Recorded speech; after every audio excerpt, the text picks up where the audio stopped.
Welcome to Kanyakumari.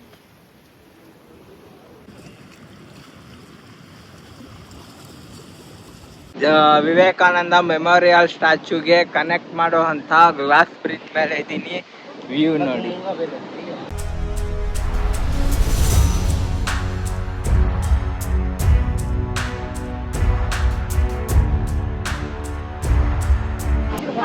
First time experience glass bridge ಮೇಲೆ ಯಾವತ್ತೂ ನಡೆದಿಲ್ಲ. ಸಖತ್ ಖುಷಿ ಆಗ್ತಿದೆ.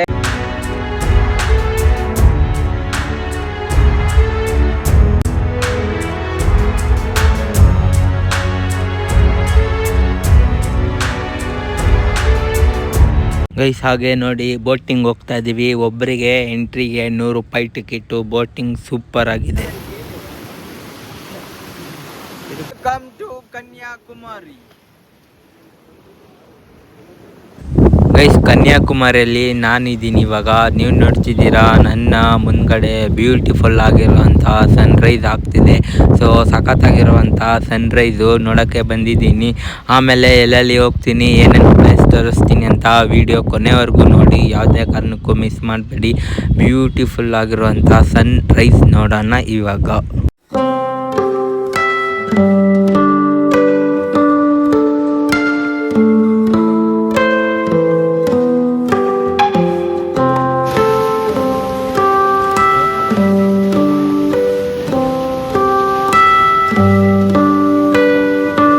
ನಿಜ ಹೇಳ್ಬೇಕಂದ್ರೆ ಸಮುದ್ರನ ಬಿಟ್ಟೋಗೋಕ್ಕೆ ಮನಸ್ಸು ಬರ್ತಲ್ಲ. ಯಾಕೆಂದರೆ ಅಷ್ಟೊಂದು ದೊಡ್ಡ ದೊಡ್ಡ ಅಲೆಗಳೆಲ್ಲ ಬರ್ತಾ ಇದ್ದಾವೆ ನೋಡಿ. ತುಂಬ ಅದ್ಭುತವಾಗಿದೆ ದೃಶ್ಯ.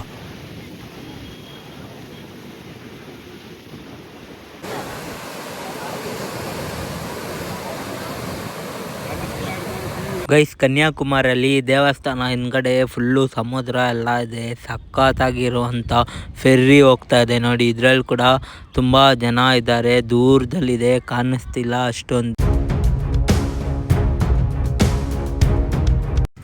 ಗೈಸ್ ಈ ಸ್ವಾಮೀಜಿ ಸ್ಟ್ಯಾಚ್ಯೂ ನೋಡೋಕ್ಕೆ ನಾವು ಬೋಟಿಂಗಲ್ಲಿ ಹೋಗಬೇಕು. ಸರಿ ಸುಮಾರು ಸಮುದ್ರ ಮಧ್ಯದಲ್ಲಿರುವಂಥ ಬೋಟಿಂಗ್ಗೆ ಕರ್ಕೊಂಡು ಹೋಗ್ತಾರೆ.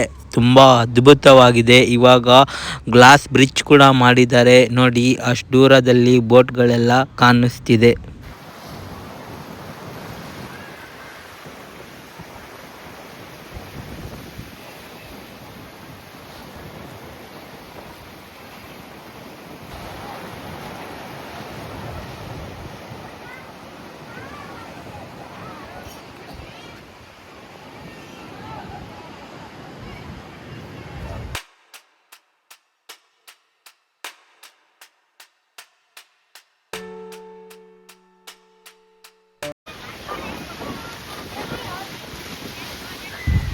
ಗೈಸ್ ಅಲ್ಲಿ ನೋಡಿ, ವಾಡಿಗೆ ಏನು ಸಖತ್ತಾಗಿ ಅಲೆಗಳು ಅಪ್ಪಿಸ್ತಾ ಇದೆ ಬಂಡೆಗಳಿಗೆ. ತುಂಬ ಅದ್ಭುತವಾದ ರೋಮಾಂಚನವಾದ ದೃಶ್ಯಗಳು.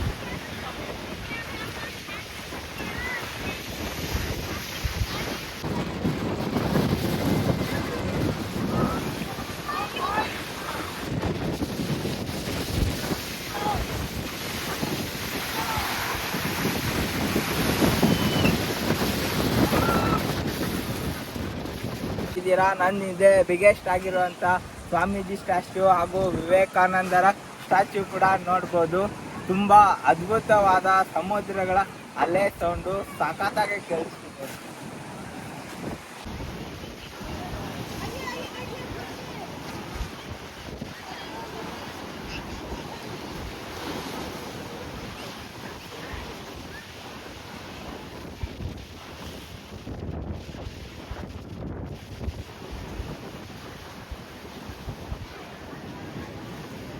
ಗೈಸ್ ಇವಾಗ ಸಮುದ್ರ ಹತ್ರ ಎಲ್ಲ ನೋಡ್ಕೊಂಡು ಇವಾಗ ಫೆರ್ರಿಗೆ ಲೈನ್ ಹಚ್ಕೊಂಡು ಸೊ ಬೋಟಲ್ಲಿ ಹೋಗಬೇಕು. ಒಬ್ಬರಿಗೆ 100 ರೂಪೀಸು. ಸೊ ಟಿಕೆಟ್ ಎಲ್ಲ ತೊಗೊಂಬಂದು ಇವಾಗ ಲೈನಲ್ಲಿ ಹೋಗ್ತಾ ಇದ್ದೀನಿ. ಇನ್ನೊಂದು ಸ್ವಲ್ಪ ಹೊತ್ತಲ್ಲಿ ಹೋದರೆ ಫೆರ್ರಿ ಒಳಗಡೆ ಎಂಟ್ರಿ ಕೊಡ್ತೀನಿ.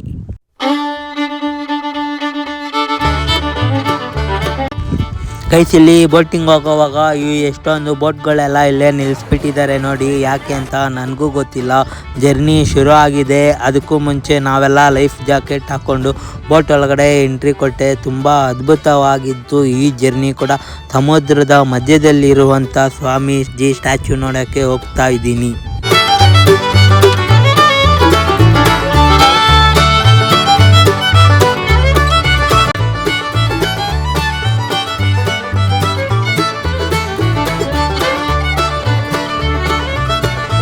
ನಾನಿವಾಗ ವಿವೇಕಾನಂದ ಮೆಮೋರಿಯಲ್ ಸ್ಟ್ಯಾಚ್ಯೂಗೆ ಕನೆಕ್ಟ್ ಮಾಡುವಂಥ ಗ್ಲಾಸ್ ಬ್ರಿಡ್ಜ್ ಮೇಲೆ ಇದ್ದೀನಿ. ವ್ಯೂ ನೋಡಿ.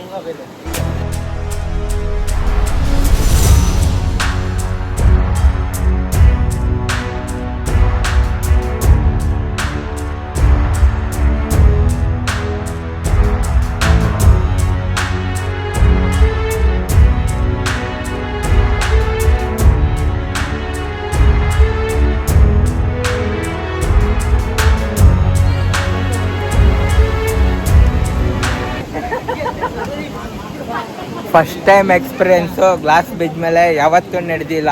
ಸಖತ್ ಖುಷಿ ಆಗ್ತಿದೆ, ಇವಾಗೇ ನಡ್ಕೊಂಡು ಬಂದಿರೋದು. ಗೈಸ್, ಈ ಗ್ಲಾಸ್ ಬ್ರಿಡ್ಜ್ನ ರೀಸೆಂಟಾಗೆ ಓಪನ್ ಮಾಡಿರೋದು. ತುಂಬ ಅದ್ಭುತವಾಗಿದೆ. ನಾವು ಸಮುದ್ರದ ನೀರಿನ ಮೇಲೆ ನಡ್ಕೊಂಡು ಹೋಗೋ ಥರ ಫೀಲ್ ಬರುತ್ತೆ. ಸಖತ್ತಾಗಿ ಹಾಗೂ ತುಂಬ ಅದ್ಧೂರಿಯಾಗಿ ಈ ಗ್ಲಾಸ್ ಬ್ರಿಡ್ಜ್ನ ನಿರ್ಮಾಣ ಮಾಡಿದ್ದಾರೆ.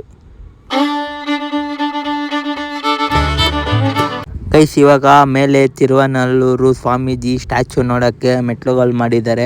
ಸುಮಾರು 2 ಫ್ಲೋರು ಮೆಟ್ಲು ಹತ್ಕೊಂಡು ಹೋಗಬೇಕು. ಬನ್ನಿ ಹೋಗೋಣ.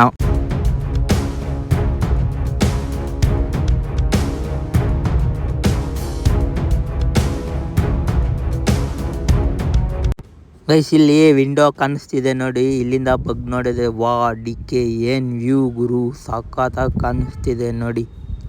ಮತ್ತು ಅಲ್ಲಿಂದ ಆಚೆ ಬಂದರೆ ನೋಡಿ, ತುಂಬ ಅದ್ಭುತವಾಗಿರುವಂಥ ವ್ಯೂ ಕಾಣಿಸುತ್ತೆ. ಆಕಾಶಗೆ ಟಚ್ ಆಗಿರೋ ಥರ ಫೀಲ್ ಕೊಡ್ತಾ ಇದೆ.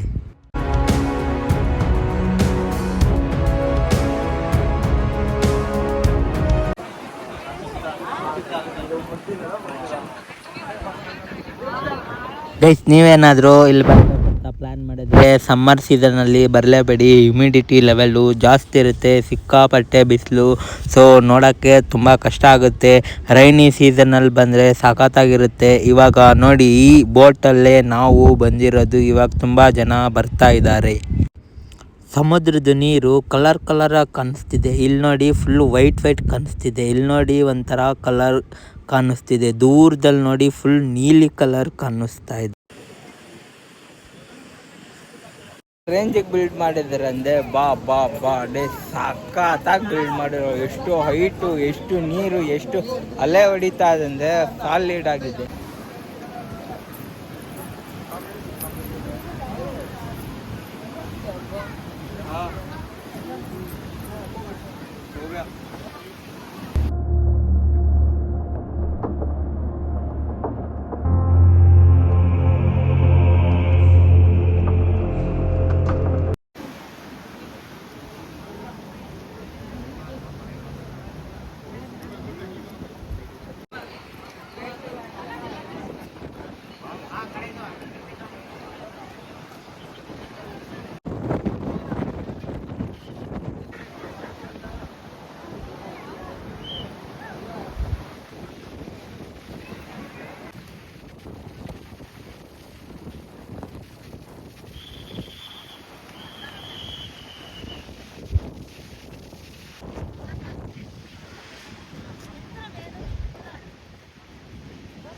ಅಲ್ಲಿ ನಿಂತಿರೋರೆಲ್ಲ ನಮ್ಮ ಥರನೇ ಪಕ್ಕ ಗಾಳಿ ಹೊಡಿತಾ ಇರುತ್ತೆ.